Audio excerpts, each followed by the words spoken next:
Hello dear brothers and sisters. So welcome to அவுட்சோர்ஸில் பழமொழி நானூறு already மொத்தம் 3 பார்ட் நம்ம பார்த்துட்டோம். 3 பார்ட்னா அது ஒவ்வொரு பார்ட்லையும் 10 பழமொழிகள் பார்த்துட்டோம் இல்லையா பழமொழி நானூறில். அப்போது ஒரு 30 பழமொழிகள் நம்ம ஆல்ரெடி பார்த்துட்டோம் பழமொழி 400 நூல்லேருந்து. அடுத்த ஒரு பார்ட் நம்ம பார்க்க போகிறோம், பார்ட் நம்பர் 4 இது, ஓகேவா? ஸோ இதுலேயும் ஒரு 10 பழமொழிகளை பார்க்க போகிறோம். ஸோ இந்த ஒரு பார்ட்டில் நம்ம 40 பழமொழிகள் நம்ம தெரிஞ்சிருப்போம், ஓகேவா? ஸோ ஒவ்வொரு பழமொழியும் அதுக்கு என்ன பொருள் அப்படின்றத பார்த்துடலாம், சரியா? பழமொழி என்ன, அதுக்கு என்ன பொருள் அப்படின்றத நம்ம பார்த்துலாமா, ஓகேவா?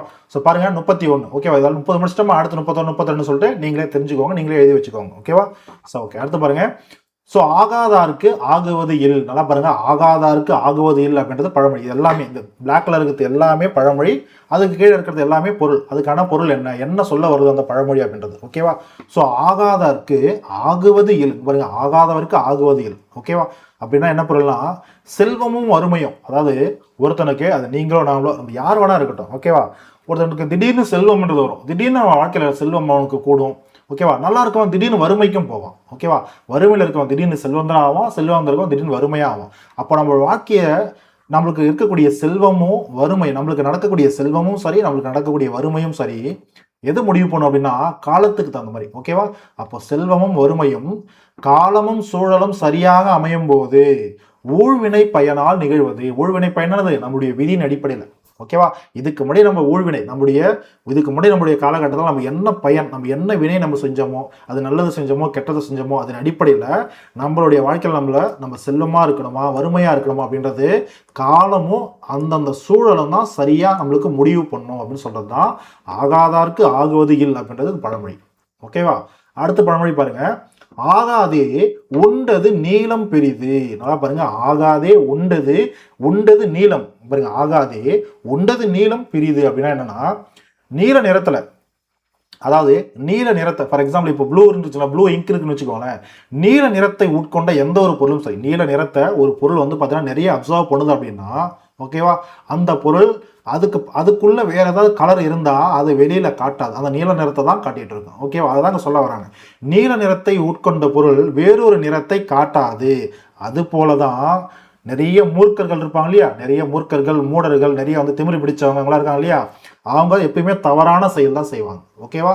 ஸோ அப்போ அது போல நீல நிறம் எப்படி உட்கொண்ட ஒரு பொருளை தவிர வேற ஒரு நிறத்தை காட்டாதோ அந்த ஒரு பொருள், அதே போல மூர்க்கர்கள் என்ன பண்ணுவாங்க, தங்கள்கிட்ட இருக்கக்கூடிய தவறான கொள்கையை எப்போதுமே மாற்ற மாட்டாங்க, ஓகேவா? எப்படி ஒரு பொருள் நீல நிறத்தை வாங்கிச்சு அப்படின்னா நீல நிறத்தை மட்டும்தான் காட்டுமோ, மாற்றாம காட்டும் இல்லையா, அதே போலதான் மூர்க்கர்களும் தங்கள்கிட்ட இருக்கக்கூடிய தவறான கொள்கைகளை மட்டும்தான் எப்போதும் காட்டுவாங்களே தவிர அந்த ஒரு தவறான கொள்கையை எப்போதும் மாற்றிக்க மாட்டாங்க, ஓகேவா? ஸோ அதுதான் ஆகாதே உண்டது நீளம் பெரிது, ஓகேவா? ஒன்றுக்கு ஒன்று ஒப்புமைப்படுத்தி சொல்றது, ஓகேவா? அடுத்து பாருங்க. ஆகுமோ நந்துழுத எல்லாம் கணக்கு, ஓகேவா? ஆகுமோ நந்து உழுத, ஓகேவா? நந்துன்னா அந்த இடத்துல ஒண்ணு கிடையாது, நத்தையை குறிக்குது, ஓகேவா? ஆகுமோ நந்து உழுத எல்லாம் கணக்கு அப்படின்றத கொஸ்டின் கேட்கிற மாதிரி இந்த ஒரு பழமொழி இருக்கு, ஓகேவா? என்ன சொல்றாங்கன்னா, நத்தை செல்வதை, அதாவது ஒரு மண் இருக்குப்பா, அந்த மண்ணுல நத்தை பொறுமையா ஊர்ந்து போகுதுன்னு வச்சுக்கோங்க, ஓகேவா? நத்தை பொறுமையா ஊர்ந்து போகுது அப்படின்னா, ஓகேவா, அது போகிற வழியும் பார்த்தோம்னா வச்சுக்கோங்களேன், அந்த மண் நார்மலாக இருக்கும், ஒரு உழுத ஒரு மண் இருக்குன்னு வச்சுக்கோங்களேன், நார்மலாக இருக்கும். அதோட போன வழி வந்து பார்த்தீங்கன்னா அப்படி நம்மளுக்கு தெரியும், அந்த கோடு போனதெல்லாம் தெரியும். ஃபார் எக்ஸாம்பிள் இப்போ பாம்பே ஒரு இடத்துல ஊர்ந்து போகுது அப்படின்னா நம்மளுக்கு நல்லாவே தெரியும் ஊர்ந்து போயிருக்கிறது, ஓகேவா? அது போனது அப்படின்றதுனால அந்த மண்ணில் அந்த மண் உழுதுன்னு நம்ம கணக்கில் எடுத்துக்க மாட்டோம், ஓகேவா? அதாவது ஒரு நத்தை ஒரு மண்ணில் போகிறதுனால அந்த மண் வந்து பார்த்தீங்கன்னா நத்தை உழுதுன்ட்டு நம்மளால சொல்லிட முடியாது. ஏன்னா அது போன ஒரு பாதை வந்து உழுத ஒரு பயனை தராது, ஓகேவா? இப்போ ஏற்கலப்பை வச்சு நம்ம உழுறோம் அப்படின்னா அதில் நம்ம பயிர் விதைக்கலாம், அது நம்மளுக்கு ஒரு நல்ல பலனை கொடுக்கும், ஓகேவா?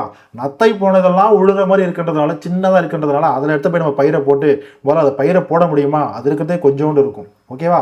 அதை பார்க்கறதுக்கு உழுற மாதிரி தெரிஞ்சாலும் அதன் மூலயமா எந்த ஒரு பயனும் கிடையாது, ஓகேவா? ஸோ அப்போ நத்தை செல்வதை உழவு என்று கூறினாலும் அது உழவாகி பயன் தரவே தராது, ஓகேவா? அதே போலதான் திறமையற்றவர்கள் செய்யக்கூடிய செயல்கள் என்றும் பயன் தராது. அப்படின்னா என்ன சொல்ல வராங்க, நத்தையும் திறமை இல்லாதவங்களையும் ஒப்புமைப்படுத்துறாங்க, வேற ஒன்றும் கிடையாது, ஓகேவா? ஸோ இதான் ஆகுமோ நந்துழுந்த எல்லாம் கணக்கு அப்படின்றது பழமொழி. புரிஞ்சுதா? ரொம்ப ஈஸியாக இருக்குமா, ஒன்றுமே கிடையாது. ரொம்ப கஷ்டமாக என்ன சொல்கிறது, நிறைய வந்து பாடல் வரிகள் நிறைய கொடுத்துருப்பாங்க. உங்களுக்கு சிம்பிளாக நான் விலைக்கு சொல்கிறேன், நல்லா படிச்சுக்கோங்க. கண்டிப்பாக நம்மளால் ஆன்சர் பண்ண முடியும். கொஷனில் கேட்டாங்கன்னா பழமொழி 400 உங்களுக்கு வருதுன்னு வச்சுக்கோங்களேன், கண்டிப்பாக உங்களால் ஆன்சர் பண்ண முடியும், ஓகேவா? அடுத்து பாருங்கள். ஆடு பனை பொய்க்காலே போன்று. ஒரு பாருங்க, ஆடு பனை பொய்க்காலே போன்று அப்படின்னா பாருங்க, அறிவுடையோர் அறிவற்றவர்கள் கூறும் பொய் புறங்குரல்களை கேட்டு, அதாவது அறிவு இருக்கிறவங்கப்பா, நல்லா படித்தவங்க, கற்றவங்க, அறிவோடு இருக்கவங்க, சான்றோர்கள் வச்சுக்கோங்க. ஓகேவா? இவங்க எல்லாமே அறிவில்லாத ஒருத்தவங்க ஏதாவது பொய்யா புறம் கூறுறாங்க, இல்லை பொய்யான ஒரு செய்தி சொல்றாங்க அப்படின்னா அதை கேட்டுட்டு அறிவு இருக்கிறவங்க, சான்றோர்கள் உடனே அவங்களோட சேர்ந்து அந்த விஷயத்துல செயல்பட மாட்டாங்க. அவங்க சொல்றதை நம்பிட மாட்டாங்க. ஓகேவா? அதை சொல்றதுதான் ஆடு பனை பொய்க்காலே போன்று. ஓகேவா? பொய்க்காலே போன்று, அதுதான் ஆடு பனை பொய்க்காலே போன்று அப்படின்னா அதுதான் பொருள்.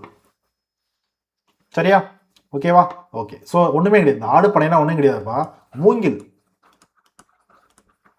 ஓகேவா? இப்போ மூங்கில்ல கால்கள் செய்யறான்னு வச்சுக்கோங்க. இப்போ மூங்கில் மரத்துல மூங்கில் பட்டைகள்ல கால் செய்யறாங்க அப்படின்னா அது ஒரிஜினல் மாதிரி இருக்குமா? அதையே நம்ம பயன்படுத்த முடியுமா? கண்டிப்பா ஏதோ ஒரு நாள் அழிஞ்சு போயிடும். ஓகேவா? அப்போ அதை சாதனம் இருக்க முடியாது. அதே போலதான் அறிவா இருக்கிறவங்க, சான்றோர்கள், அறிவு இருக்கிறவங்க, கற்றவங்க, அறிவற்றவர்களை சார்ந்து எப்பயுமே இருக்க மாட்டாங்க. அவங்க சொல்றதை உடனே நம்ப மாட்டாங்க, அதை நம்பி உடனே செயல்பட மாட்டாங்க. அதை சொல்றதுதான் ஆடு பனை பொய்க்காலே போன்று. ஓகேவா? அடுத்த பழமொழி பாருங்க, 1000 காக்கைக்கு ஒரு கல். இது நம்ம ஈஸியா நிறைய இடத்துல பார்த்துருப்போம், கேள்விப்பட்டிருப்போம், நாமளே சொல்லியிருப்போம். ஓகேவா? 1000 காக்கைக்கு ஒரு கல் அப்படின்னா ஒன்றும் கிடையாது. 1000 காக்கைகள் இருக்கு. காக்கைனா காக்கா, வேற ஒன்றும் கிடையாது. 1000 காக்கைகளை ஒரே கல்லால் விரட்டிடலாம். ஓகே, ஒரு 1000 காக்கா உட்காந்துருப்பா, நம்ம சொல்ல முடியா? ஒரு ஸ்டோரி இருக்கும் இல்லையா? ஒரு மரத்துல 1000 காக்கா உட்காந்துருக்கு. ஓகே, ஒரு வேடன் வரான், ஒரு சொல்றான். ஓகேவா? எத்தனை காக்கா மரத்தில் இருக்கும்போது கொஸ்டின் கேட்பாலே அதுதான். அப்போ 1000 காக்கா இருக்குன்னா அது ஒரே ஒரு கல் போதும். ஒரு கல் போட்டா எல்லாமே பயந்து ஓடிடும். ஓகேவா? அதே போலதான் நம்முடைய வாழ்க்கையிலையும் எவ்வளவு ஒரு பெரிய பிரச்சனை வந்தாலும் சரி, ஒரு நுட்பமா அழகா யோசிச்சு அதுக்கு ஒரு சின்ன தீர்வு காண்டுட்டோமா போதும், அது எவ்வளவு பெரிய பிரச்சனையா இருந்தாலும் நம்ம தீர்த்துட்டு போயிடலாம். ஓகேவா? எப்படி 1000 காக்காக்கு ஒரே ஒரு கல் போதுமோ, அதே போல எவ்வளவு பெரிய பிரச்சனைகள் வந்தாலும் சரி, அதுக்கு நுட்பமான ஒரு நல்ல தீர்வு, நம்ம சின்னதா ஒரு தீர்வு கண்டுபிடிச்சிட்டோம்னா அழகா நம்ம சரி பண்ணிட்டு போயிடலாம். அதான் 1000 காக்கைக்கு ஒரு கல். ஓகேவா? அடுத்து பாருங்க, ஆராயான் ஆகி தெளிந்தான் விழுந்து விடல். ஓகேவா? ஆராயன் ஆகி தெளிந்தான் விழுந்து விடல். ஒண்ணுமே கிடையாது. எவர் ஒருவரையும், அதான் ஆராயன் ஆகினா அதுதான், எவர் ஒருவரையும் ஆராய்ந்து தெளியாமல், அதாவது ஆராய்ந்து பார்க்காம யாரையுமே நம்பிட்டோம் அப்படின்னா என்ன பண்ணிடுவோம்? அந்த மாதிரி நம்ம யாரையுமே, இவங்க நல்லவங்களா கெட்டவங்களா, இவங்க நண்பர்களா இவங்க இருப்பாங்களா, இவங்க நம்மளுக்கு நல்லது செய்வாங்களா கெட்டது செய்வாங்களா, இவங்க இதுக்கு முன்னாடி நல்லது செஞ்சிருக்காங்களா கெட்டது பொதுவாக அவங்கள பற்றி எந்த ஒரு விஷயமே நம்ம தெரியாமல் ஆராய்ந்து பார்க்காம ஒருத்தவங்களை நம்பிட்டோன்னு வச்சுக்கோங்களேன், எவ்வளோ சீக்கிரம் நம்புகிறோமோ அவ்வளோ சீக்கிரம் நம்ம கெட்டு போயிடுவோம், அழிஞ்சு போயிடுவோம். ஓகேவா? ஸோ அதுதான் ஆராயன் ஆகி தெளிந்தான் விழுந்து விடல். ஓகேவா? விழுந்து விடுதல் அழிதல், விரைந்து அழிதல், விரைந்து கெடுதல், அதான் விழுந்து விடல். ஓகேவா?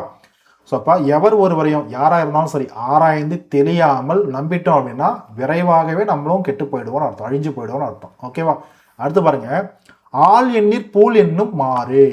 ஓகேவா? நல்லா பாருங்க, ஆள் எண்ணீர் பூல் என்னும் மாறு அப்படின்னா ஆள்லாம் ஆலமரம்.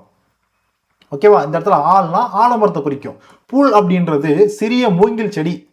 என்னது? சின்ன செடி, ஒரு சின்ன செடி ஞாபகம் வச்சுக்கோங்க. ஓகேவா? அப்போ யாராவது ஒரு 2 பேர் இருக்காங்கப்பா, ஒரு 2 பேர் இருக்கான்னு வச்சுக்கோங்களேன். இவன் அறிவு இருக்கிறவன், இவன் அறிவில்லாதவன். இந்த அறிவு இருக்கவன் என்ன பண்றானா, ஒரு சின்ன ஒரு செடி, அதனுடைய விதை பகுதியில் ஒரு சின்ன ஒரு விதை இருக்கு, அதில் ஒரு செடி வந்து முளைஞ்சு வந்திருக்கு. ஓகேவா? இதை பார்த்துட்டு அவனுக்கு நல்லாவே தெரியுது இது ஒரு ஆலமர செடி தான்ன்றது. ஒரு ஆலமர ஒரு சின்ன கன்று, ஒரு செடி தான் தெரியுது. ஓகேவா? இவன் சொல்றான், டேய் இது ஆலமரம்டா, ஆலமர செடிடான்னு சொல்றான். ஓகேவா? ஆனா இவன் சொல்றத, இவன் சுட்டி காட்டுறத மறுத்து இவன் என்ன பண்றானா, கிடையாது கிடையாது, இது சின்ன மூங்கில் செடி, பூல்னு சொல்லக்கூடிய சின்ன மூங்கில் செடி அப்படின்னு சொல்றான். அப்படின்னா இவன் தகுதியுடையவனா? கிடையாது. அதுதான் ஆள் என்னும் சொல்லும் போது பூல் என்னும் சொல்லுமாறு அப்படின்றத கொடுத்துருப்பாங்க. ஓகேவா? ஸோ ஆள் எண்ணீர் பூல் என்னும் மாறு அப்படின்னது, ஆள்னு ஒருத்தவன் சொல்லும் போது கிடையாது கிடையாது, அது ஒரு சின்ன மூங்கில் செடி தான் சொல்லிட்டு ஒருத்தன் மறுத்து கூறானா அவன் தகுதி இல்லாதவன் அப்படின்னது, அவன் அறிவில்லாதவன் அர்த்தம். ஓகேவா? அறிவா இருக்கிறவன், அறிவில்லாதவங்க நம்ம தகுதியானவர்கள் சொல்லுவோமா? சொல்ல மாட்டோம். அதுதான் அந்த ஒரு பழமொழி. ஓகேவா? அடுத்து பாருங்க, ஆற்ற கருமனை அன்னது உடைத்து. ஓகேவா? அதான் அன்னது உடைத்துன்னு கொடுத்துருப்பாங்க. ஆற்ற கருமனை அன்னது உடைத்து. ஓகேவா? இதுக்கு என்ன பொருள் அப்படின்னா, இந்த பழமொழிக்கு ஆற்ற கருமனை செல்வம். ஓகேவா? அப்ப செல்வம் உடையவர். ஓகேவா? அவங்கள்ட்ட நிறைய செல்வம் இருந்தும், செல்வம் உடையவன் அவன்கிட்ட நிறைய செல்வம் இருந்தும் பசித்து ஒருத்தவங்க வரான்னு வச்சுக்கோங்களேன், ஓகேவா? பசித்து ஒருத்தவங்க வராங்க அப்படின்னா, இல்லை பசித்து உதவி கேட்டு ஒருத்தவங்க வராங்க அப்படின்னா, அவன் வச்சிருக்கக்கூடிய செல்லம் அவனுக்கு அந்த பசித்தவர்களுக்கு கொடுக்க முடியல அப்படின்னா, அவன் வச்சிருக்கக்கூடிய செல்லம் எந்த ஒரு யூஸும் கிடையாது. ஓகேவா? அப்படின்னது ஈகை அப்படின்றத வலியுறுத்துது, வேற ஒன்றும் கிடையாது. கொடுக்கணும் அப்படின்றத வலியுறுத்துது. செல்வம் உடையவராய் இருந்தும் பசித்தவருக்கு உதவாமல் போனால் அது பயனற்ற செல்வமே அப்படின்றது தான் ஆற்ற கருமனை அன்னது உடைத்து. ஓகேவா? அடுத்து பாருங்க, ஆற்றாது அவரழுத கண்ணீர் அவையர்க்கு, ஓகேவா, அவையர்க்கு இல்லை அவையவருக்கு கூற்றமாய் வீழ்த்து விடும். ஓகேவா? ஸோ நல்லா பாருங்க, ஆற்றாது அவர் அழுத கண்ணீர். நல்லா பாருங்க, இதை வச்சு நீங்க ஈஸியா இது என்ன பொருள் தர வருதுன்னு கண்டுபிடிச்சலாம். இந்த அவர் அழுத கண்ணீரை வச்சு, ஆற்றாது அவர் அழுத கண்ணீர் அவையவருக்கு கூற்றமாய் வீழ்த்து விடும் அப்படின்னா ஒண்ணுமே கிடையாது. எளியவர்கள் இருக்காங்க, அதாவது வறியவர்கள், எளியவர்கள். எளியவர்கள் என்னது, ரொம்ப ஏழ்மையான இருக்கிறவங்க, இல்லை வந்து பார்த்தோன்னா மெலிந்து இருக்கிறவங்க, சத்து பார்த்தோன்னா வலிமை இல்லாதவங்க, இவங்க எல்லாரும் எளியவர் நம்ம சொல்லணும் இல்லையா? அந்த மாதிரி எளியவர்கிட்ட போயிட்டு ஒருத்தன் வலிமையாக ஒருத்தர் இருக்கா, அவன் போயிட்டு இந்த எளியவரை வருத்துறான் அப்படின்னா, அவங்கள வந்து கொடுமைப்படுத்துறான், இல்லை வருத்துறான், ஏதோ தீங்கு செய்கிறான் அப்படின்னா, இந்த எளியவரால் அந்த வலியவரை என்ன பண்ண முடியாது, எதிர்த்து போரிட முடியாது, எழுத்து சண்டை போட முடியாது. இருந்தாலும் அவங்கள வருத்தும் போது இந்த எளியவர்கள் கண்ணீர் விடுவாங்க இல்லையா, என்னடா அப்படி அடிக்கிறானே, என்னை இவ்வளோ கொடுமைப்படுத்துறான்னு சொல்லிட்டு அந்த அவங்களுக்கு பெருகி அந்த பொங்கி வரும் இல்லையா கண்ணீர், அந்த கண்ணீர் ஒன்னே போதும் அந்த வலிமை உள்ளவரை அழித்து விடும் அப்படின்னு சொல்றாங்க. ஓகேவா? ஸோ இதை ஆற்றாது அவர் எழுத கண்ணீர் அவையர்க்கு கூற்றமாய் வீழ்த்து விடும் அப்படின்னது அந்த வலியவர்களை வீழ்த்திடுன்னு அர்த்தம், அவங்களுடைய கண்ணீர். ஓகேவா? ஸோ அடுத்து பாருங்க, கடைசியா ஆற்றுனா வேண்டுவது இல். இது ரொம்ப ஈஸி, இது நம்ம ஸ்கூல் புக்லேயே இருக்கு. ஸோ ஆற்றுனா வேண்டுவது இல்லைன்னா ஒன்றும் கிடையாது. கற்றவர்களுக்கு சென்ற இடமெல்லாம் சிறப்பு, நம்மளுக்கு தெரியும். கற்றவங்க படித்தவங்க எங்கே போனாலும் அவங்களுக்கு அது தன்னோட ஊர் போலவே, தன்னோட நாள் போலவே தோணும். ஓகேவா? அந்த மாதிரி கற்றவங்களுக்கு எல்லாருக்கும் பிடிக்கும் இல்லையா? இப்போ படித்தவங்க ஒருத்தர் இருக்கானா, 4 பேர் இப்போ ஒரு ஃபங்க்ஷன்லேயே பார்க்குறோம் அப்படின்னா, அவன் நல்லா படிச்சிருக்கான், நல்லா கற்றவன் அப்படின்னா, கண்டிப்பாக நல்ல நாணமுள்ள என்ன சொல்றது நம்ம ஒரு நல்ல ஒரு அறிவு இருக்கிறவங்க, ஒரு நல்ல ஒரு என்ன சொல்றது நம்ம ஒரு நல்ல நடத்தை இருக்கிறவங்க, கண்டிப்பாக அந்த ஒரு பையனுக்கோ பொதுவாக எந்த ஒரு மனிதருக்கோ ஒரு பொண்ணுக்கோ ஒரு கண்டிப்பாக ஒரு என்ன சொல்றது நம்ம ஒரு கண்டிப்பாக அவங்களுக்கு ஒரு மரியாதைன்றது கொடுப்பாங்க இல்லையா? ஸோ அதுதான் சரியா. ஸோ அப்போ கற்றவர்கள் சென்ற இடமெல்லாம் சிறப்பு. எந்த நாடு எந்த பகுதிக்கு போனாலும் அது அவங்களுடைய இடம் போலவே தேடும், ஏன்னா அவங்க அவ்வளோ சிறப்பு மிக்கவங்க. ஓகேவா? எனவே கற்றவர்களுக்கு எங்கும் நல்ல உபசரிப்புன்றது இருக்கும். ஓகேவா? அந்த மாதிரி இருக்கிறவங்க நல்ல கற்றவங்க இந்த வீட்டுக்கு நான் போகிறேன்ப்பா, இல்லை இந்த இடத்துக்கு நான் போகிறேன்ப்பா அப்படின்னும் போது வழிக்கு போகும்போது சாப்பிட்றதுக்காக வழி உணவு எடுத்துகிட்டு போக வேண்டிய அவசியமே கிடையாது. கட்டுச்சோறுன்னு சொல்லுவோம் இல்லையா, அந்த கட்டுச்சோறு எடுத்துகிட்டு போக வேண்டிய அவசியமே கிடையாது. அவங்க கற்றவங்கன்றதுனால அவங்க எங்கே போனாலும் சரி அவங்கள வாழ்த்தி வரவேற்று, சரியா, மனமகிழ்ந்து வரவேற்று அவங்கள உபசரிக்கிறதுக்கு நாடே காத்து கிடக்குப்பா அப்படின்னு சொல்கிறது தான் இந்த ஒரு பழமொழி. ஓகேவா? ஸோ ஆற்றுனா வேண்டுவது இல்லை. ஆற்றுனா அப்படின்றது கட்டுச்சோறு, வழி உணவு. ஓகேவா? அது தேவையில்லை, அதான் வேண்டுவது இல்லை அப்படின்றது தான் இந்த ஒரு பழமொழி. ஓகேவா? ஸோ கற்றவர்கள் சென்றும் இடம் எல்லாம் அவர் நாடு போலவே இருக்கும். எனவே கற்றவர்களுக்கு எங்கும் உபசரிப்பு உண்டு, அவர்களுக்கு வழி உணவு என்னும் கட்டுச்சோறு வேண்டாம் அப்படின்றது தான் இந்த ஒரு பழமொழி. சரியா? ஓகேவா? புரிஞ்சிருச்சா? ஸோ எக்ஸாம் மைண்ட் ஆஃப்ல பழமொழி 400 பார்ட் 4 இந்த ஒரு 10 பழமொழிகள் ரொம்ப இம்பார்ட்டன்ட். ஸோ பார்த்துக்கோங்க. சரியா? ஸோ இது வரைக்கும் 40 பழமொழிகள் பார்த்துட்டுமா? ஸோ அடுத்த ஒரு பார்ட்டில் அடுத்த ஒரு 10 பழமொழிகளோடு வந்து பார்க்குறேன். ஸோ அது வரைக்கும் நல்லா படிங்க, ரிவிஷன் பண்ணுங்கள், நிறைய டெஸ்ட்டு போட்டு பாருங்கள், நல்லா படிங்க. ஸோ தேங்க்யூம்மா, தேங்க்யூ.